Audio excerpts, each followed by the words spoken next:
Welcome to the Environmental Transformation Podcast. I'm your host, Sean Grady, and today's guest is Skip Elliott. Skip is a returning guest to the show. We really appreciate you coming back on, Skip. Skip's got over 40 years of experience as a high-profile, high-risk business manager. He has been the administrator of the U.S. Pipeline Hazardous Materials Safety Administration, PHMSA, from 2017 to 2021. And he was also the Inspector General of the U.S. Department of Transportation. And prior to that, he spent a 40-year career at CSX Railroad. So, Skip, you're the expert here. Thanks, Sean. And it's good to be back. Yeah, we really appreciate it. Use the term expert loosely. Hey, you and some other thought leaders have done a really great job of pulling together this, or should I call it the inaugural Rail Hazmat Thought Leader Summit. And we're all here today, here in Dallas, trying to come up with creative solutions, maybe some outcomes that we want to try to achieve to help fill some gaps and address some of the concerns you raised in this white paper that you put together, which was this, maybe you can describe it. It's the Hazmat Response Rail Industry Hazmat paper. And you had a lot of things there that was really identified as gaps. And so you bring everyone here together to talk about these concerns. What's your take after the first day and a half here of people coming together and expressing their thoughts and views? First of all, I want to thank you for being here and remotely conducting your podcast from the hotel here in Addison, Texas, where the summit's being held. My pleasure. The reason that the podcast is so important is it's going to allow folks who were not able to attend the summit to understand what actually transpired. And I think the messages and the outcome of the summit for those folks that are involved in rail hazmat transportation safety and response will appreciate the comments from the many people that you had the chance to interview. So thank you so much for your participation and agreeing to be involved. Absolutely. And we're always glad to see you because your podcast is, I think, one of the best on the market today in the work. Well, thank you. So how did we get here? You talked about the white paper, which was by official title called Considerations for Ensuring the Effectiveness of Rail Hazmat Transportation Training, Awareness, and Community Outreach. And we jokingly said that's the short title. But it actually came about during my time at PHMSA, where we began to start hearing that perhaps some of the safety programs that the Class 1 railroads historically have been conducting training for first responders, that there was certain degradation in that arena. And it was a little bit concerning for those of us at PHMSA, the Pipeline and Hazardous Materials Safety Administration. Sure. But we didn't necessarily think that the comments that we were hearing were all that accurate. Kept our ears open about that information and really didn't act on it. And this goes back to 2019 when we first started talking about, do we need to do something more formal to ascertain if we are seeing this degradation? Mm-hmm. Those things typically happen. Things progressed, administration changes. I left US DOT in 2021 and really we didn't take any action. We knew that this was a topic that probably needed more review, but we just didn't get around to at least at my time at PHMSA. Sure. And then February 2023, the incident, the derailment happened in Ohio, and that kind of raised the need to perhaps look at some of these issues as well. There were reports from the media saying that emergency responders weren't adequately trained to respond to rail emergencies, that fire chiefs said that they need more training and better preparedness to respond to rail emergencies. And for those of us that have been involved in this, that was a disconnect, because if you look at the work that the railroads, the chemical industry, the fire service, the emergency management community has been doing for well over 50 years in training emergency responders, we scratched our head and said, how can this be if all this training is available? So ultimately what happened is a group of six of us got together and we created this hazmat white paper. Right. And within that hazmat white paper, we identified 17 different topics related to rail hazmat response training, awareness, and community outreach. And each one of those topics was followed by a series of questions, probing questions about what do we need to answer within each one of these topics to better understand the effectiveness of the Mhm. training, the awareness, and the outreach. We published that paper in May of 2023, and we submitted it to the Pipeline and Hazardous Materials Safety Administration, asking them to review the document. But we also put a recommendation in the white paper saying that there needed to be a second step, because we knew when we created the white paper that this was just the beginning. We could pose the questions, but it probably needed to be a much broader group of smarter people to answer the questions that we asked after each one of the 17 topics. Right. So we recommended that the government sponsor some type of forum of rail hazmat thought leaders. And ultimately it led us to here in Addison, Texas, in March of 2024, the Summit of Rail Hazmat Thought Leaders. That's brought together more than 80 individuals from across the country, representing a wide spectrum of organizations, again, the fire service, emergency management, public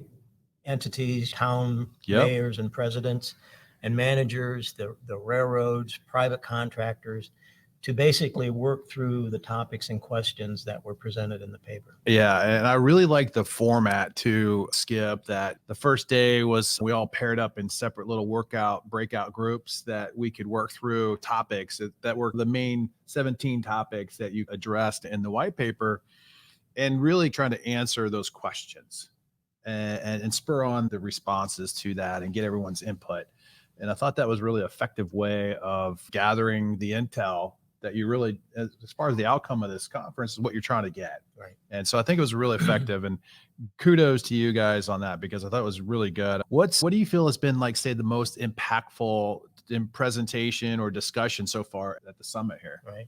Important question. And I think my takeaway, at least from the first day, is that we achieved a very significant goal of breaking down barriers that existed perhaps between these sectors. And I think we created an environment where individuals, and we respected and wanted their input and opinions, but we created an environment where they felt very comfortable in expressing opinions. But more importantly, I think I was very impressed by how well the participants listened to other points of view and came into the summit with an open mind about how can we improve, what gaps exist, but what do we need to do to improve those gaps and reduce those gaps. And if there was one common theme through all of the breakout sessions and the plenary sessions, is that we need to do a better job of working together.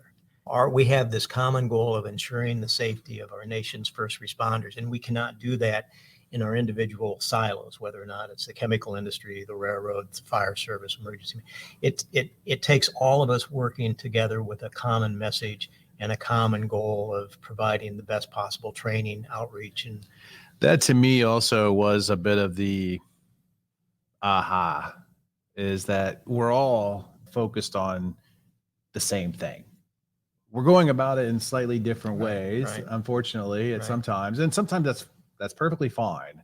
But it seems like there's what's come about is we're all really trying to pull in the same direction. We may be pulling a slightly different percent over here, wrong this way or this way, but we're all trying to go in the same direction. And then I think the realization that communication amongst all of the parties that are involved in this whole same community effort, so to speak, needs to improve. Right.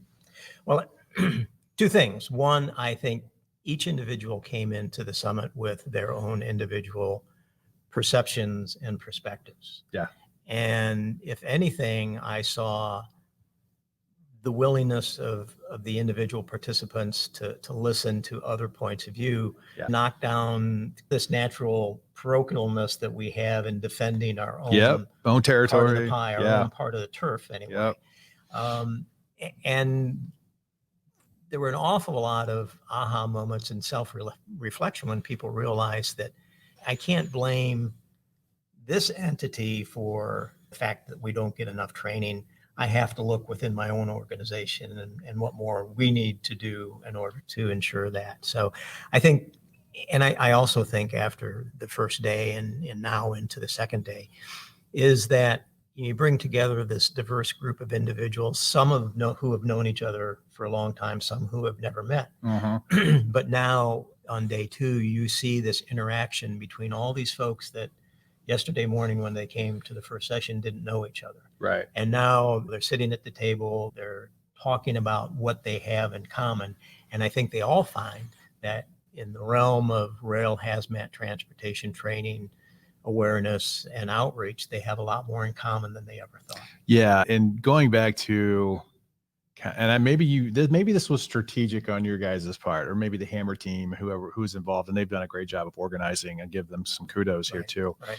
But the breakout sessions were an amalgamation of a lot of different parties that are part of this whole process. That it's not just all the class ones showed up in this one breakout session. Right. Yeah. They were all dispersed into all the different groups. So there was a representative in a way within every one of the stakeholders attending here in these breakout sessions, which I found refreshing, because then you got to meet somebody. Like I met somebody from the NTSB today, or yesterday, and I'd never done that before. And you understand what their jobs are and their role is. Right. And today I met a lady she's the 911 communications lady that was in charge of that. And no one really thinks about they're the first people that get the initial call. How do they, Right. And that usually like way over somebody's head. They don't even think about that person. So just all the stakeholders really, really helped me understand that this is a complex situation. It's not straightforward. Right. The summit was by invitation only. Yeah. But I give great credit to the organizational team, the small group that got together and worked on a weekly basis, put it together in going through the selection process to make sure that we had this very diverse, inclusive kind of group of subject matter experts. Mm-hmm.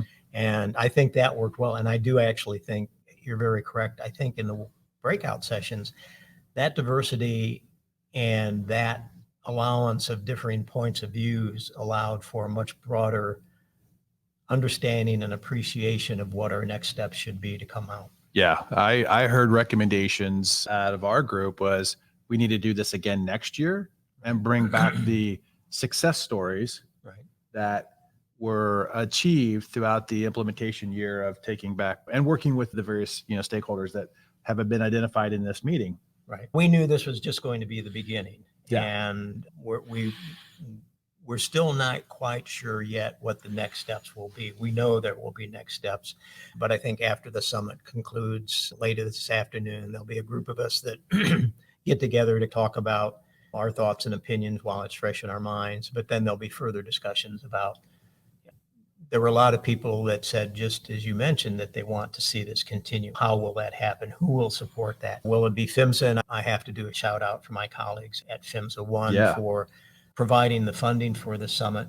And I think they did a very admirable job. They knew that their role wasn't to be a real overseer for this. Their job was to enable a group of individuals to come together to help organize this. You mentioned Hammer, the Department of Energy's hazardous material training organization out of Washington State, who were very instrumental in pulling all of this together. Their expertise there was just amazing. So it took a lot of people and a lot of hard work to pull this summit together. But I think at least from where we began our conversations in 2019 and then working through the development of the white paper and the summit, I think it's fair to say it's exceeded my expectations of success. I couldn't agree more. One of the stakeholders that you always realize are probably part of it, but you don't realize how big a part they are, is the volunteer firefighters in the nation. Because there's a lot of the ones that are going to be the first responders that come to the event. And the challenges that organization faces, as I started listening to what they are, and from some of the representatives here, that was shocking a bit. This volunteerism is down in this country a little bit. They have very limited resources. They're stretched thin. How do you maintain adequate training for volunteer firefighters? And they make up what, 65% 65% of the fire response community. It's holy moly. This is a bigger issue than we probably lead on. Yeah. Think about that number. So there's over 1 million firefighters in the US. 65% of those firefighters are volunteers who have other jobs. Right. So when the alarm goes off, they leave their job or they get up in the middle of the night to go and respond to this emergency. But you add then the complexity that on an average year, there's approximately 20% turnover in the volunteer fire service. Right. So right. just because you train 1 year doesn't mean that you don't necessarily need to Got to train do it again the following year, because you've Right. got that turnover, you've got those new firefighters. And we recognize part of the issue is that individuals in the fire service, rail hazmat response is a very small part of what their responsibilities are. Emergency responders today, especially in the fire service side, will spend most of their time dealing with medical emergencies and structure fires. Yeah. And the chances are that most firefighters may never encounter a rail hazmat incident in their entire careers. But as we've heard, that when one does happen, they have to be prepared to respond and respond safely. And how do we do that with adequate content, consistency, and in a way that allows for the recipient of the training to have good comprehension and retention of the information that we provide? You're touching on a topic. It's a little near and dear to my heart, just because it seems to be that with all the content that's out there, there's nobody really organizing a bit of the standardized educational template for emergency responders to have, quote unquote, and I'll just mention, a credential in the industry. Like, you and I are CHMMs. We've been CHMMs. I've been one for 18 years. You were the chapter leader in Jacksonville We know the value of being a certified hazardous material manager. And with that credential, it brings a lot of education and training into the mix to be responding to spills, but you still don't have the full level of training you need from the railroad side. That it goes another level or two. But could we come up with a credential that would give enough general awareness for a responder that comes, and if they show up and they have this credential, you're like, okay, I know this person knows what they're doing, and I have comfort in knowing that. And I think, is there value in looking into that more deeply within our industry here to maybe think about establishing something like that? Good point. And one of the breakout sessions yesterday, the topic came up about adequacy of those people that instruct in rail hazmat training, and just how much damage can be done if you have an instructor come in that does a poor job. Right. And it was talked about, should there be some kind of credentialing? And I think the overarching opinion is that there are those in the fire service emergency management that would very much to see some type of, for lack of a better term, stamp of approval. So when someone shows up to a rail hazmat emergency and they know that they have gone through this training and they have this certification, we'll call it a certification, that they in fact know what they're talking about. Right. That they're going to take the interests of the community at heart and not make things, they'll make things better, not make things worse. Right. I think the consensus, I think, though, on the rail side is that's not a bad thing. But much like the CHM, I think in order for it to be successful, it will need to be a voluntary program. And those people I would who agree. truly see the value in achieving that certification will go out and do it. And I will tell you that I think it needs to be robust enough that it actually provides a level of confidence that if you have achieved that certification, voluntary or not, that individual has achieved a level of knowledge and experience and professionalism that I think is worthy of it. We also you and I have talked about training methods. And I do think we've come to a time, the railroads have been training first responders basically the same way for the last 10 to 15 years, classroom training, use of safety trains.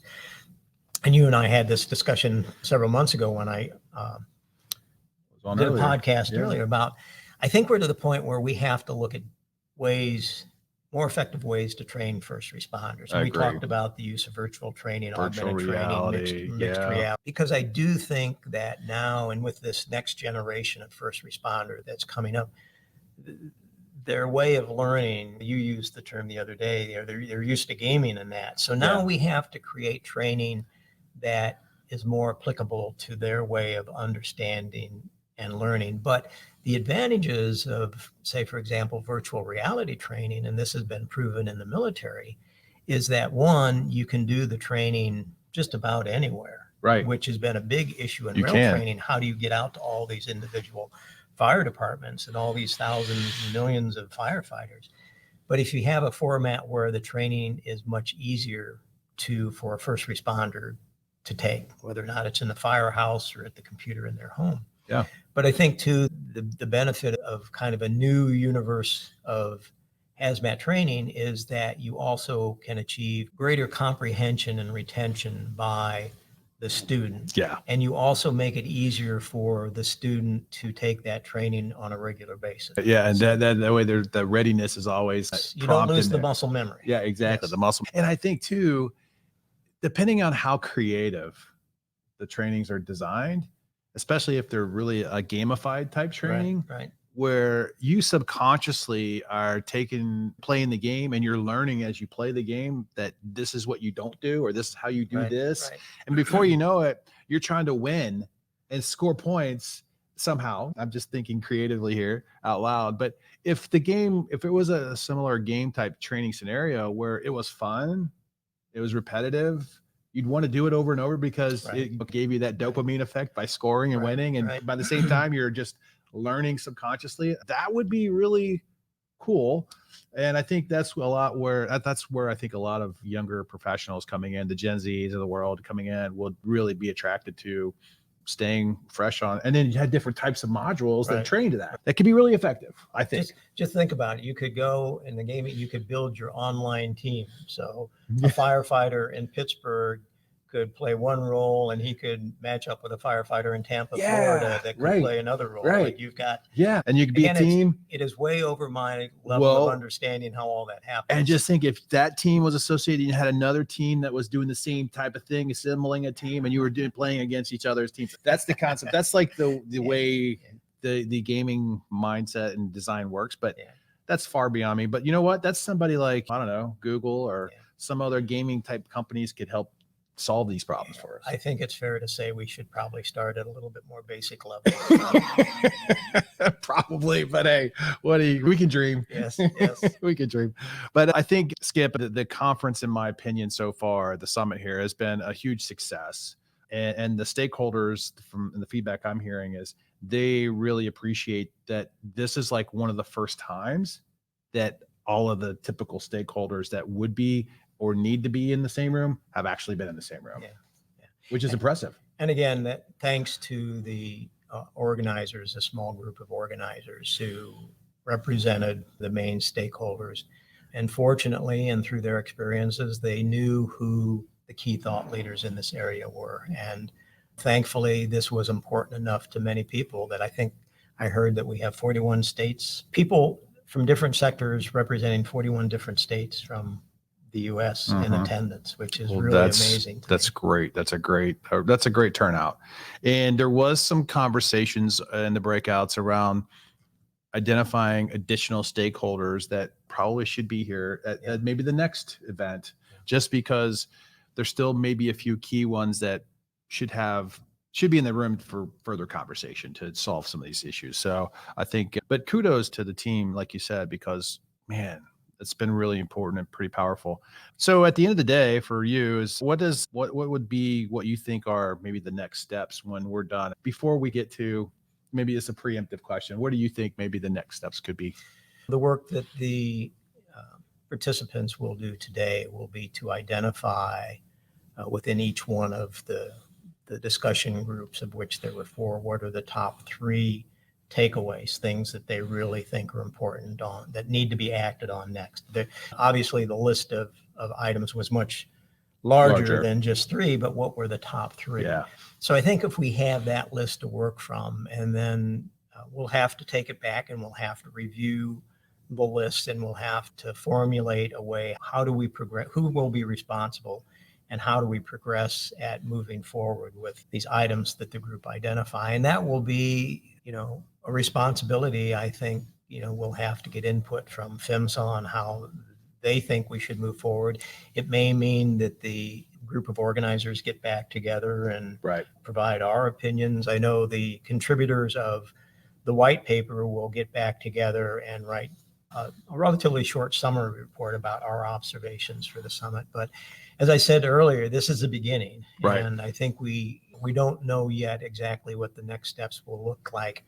I think it has been cemented with enough comments that there needs to be next steps. And Yeah. the worst thing that can happen is all the good things that we've learned over the last 2 days, and we leave here this afternoon, people go back and they get busy with their regular jobs and their daily lives, and things that we say we need to act on, we never do. Yeah. So we have to find a way to make sure that we act on the items that have been brought forward today. If the committee who's been involved in this planning and the leadership with behind the white paper and PHMSA and some of the other maybe agencies that are also here represented, like EPA and DOT and others that were supporting it, that would be, I think they should take on some, initiatives and maybe bring in some of the class ones to support it. Right. I think there will be a consensus like, yes, let's Right. do this. And it's important. Another reason why this podcast is important, because this is a way to educate the millions of viewers that you have